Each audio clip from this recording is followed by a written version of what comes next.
контрадикторен е ставот затоа што навидум самата понуда да се биде дел од Европската унија од една страна, што како услов подразбира уставни измени од друга страна, е на некој начин контрадикторна. Зошто е контрадикторна?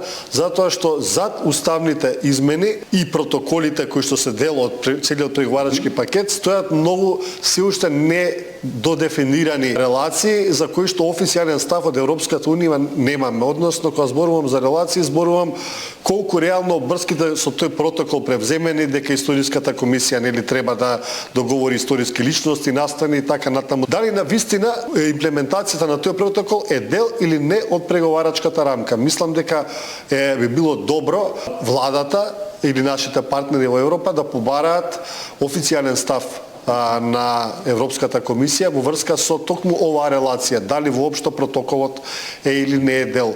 Ако тоа го расчистиме, мислам дека оваа противречност, парадоксалност на ставот, да речеме, би исчезнала прилично брзо, бидејќи токму оваа недоумица го произведува истиот.